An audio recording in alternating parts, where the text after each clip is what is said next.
Isabel and her colores go to school. Written by Alexandra Alessandri, illustrated by Courtney Dawson. The night before the first day of Shod, Sable sat cross-legged on her bed, coloreando with her favorite crayons. She was ready for class, except Isabel didn't speak much English. English sounded wrong, like stormy blues and blizzard whites. Isabel preferred the pinks and yellows and purples of Espanol. That night, Isabel dreamed of all that could go wrong. When Isabel awoke, she ran to Mommy. Her heart pitter-pattered like a summer's rain. No quiero ir. Isabel cried in the kitchen. I do not want to go.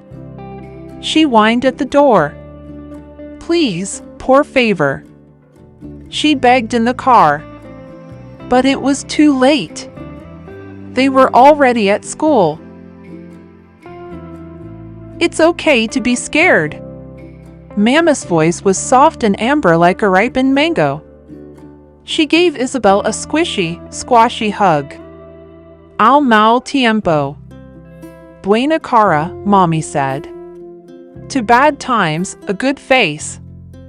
Isabel's lips wibbled and wobbled, and her face tumbled down into a tight, worried frown. Welcome, said Miss Page. I bienvenidos. Sable heard night sky blue and sunrise orange swirling around her. The sound reminded her of Mommy's cafe, bitter and brown.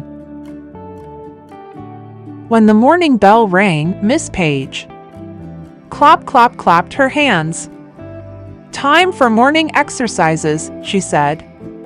Isabel wasn't sure what that meant. But when everyone stood, Isabel stood too. When everyone stretched, Isabel stretched too. 1, 2, 3, the children counted. Uno. Dos, tres, Isabel echoed.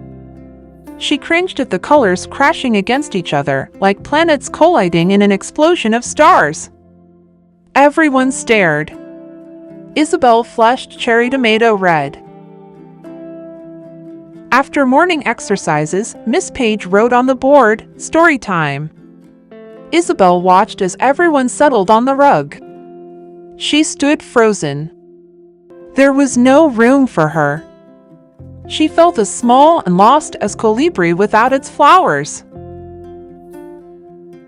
You can sit here, said a girl from the front. Isabel knew what here meant, and it was enough. Hi, the girl said. I'm Sarah. Sable gave her a timid smile. Me llamo Isabel. Want to be friends? Sarah asked. Isabel shook her head to clear the colors cluttering her head. Her face warmed to a rosy guava pink. No entiendo, she whispered. She didn't understand. Sarah's lip quivered. So did Isabel's. At lunchtime, Isabel sat by herself, doodling on her napkin. She drew corazones and carrotas, culebras, and corridos.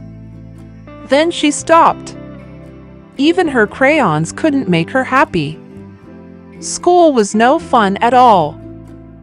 She tried to keep the tears in, she really did. But they still dribbled down her cheeks. Back in class, Miss Page sang, "It's coloring time." Isabel sat up straighter. Coloring sounded very much like colorier. And when Miss Page laid a sheet in front of her, Isabel knew she had understood. She drew and colored and painted. She used reds and greens and blues, pinks, and purples and violets. She remembered what Mommy said. Al mal tiempo. Buena cara. Isabel drew the best two faces she could. When she was done, she held the paper up to Sarah. Amigas, Isabel said, pointing first at one image and then at the other. Sarah's frown stretched into a smile. Amigas, Sarah repeated. Friends. See. Friends. Isabel giggled. Sarah giggled too. Miss Page loved Isabel's drawing so much, she held it up for all to see. Awesome! What an artist! Want to draw like that? Stormy blues and blizzard whites softened to brilliant aquamarina just like home. Maybe school wouldn't be so bad after all.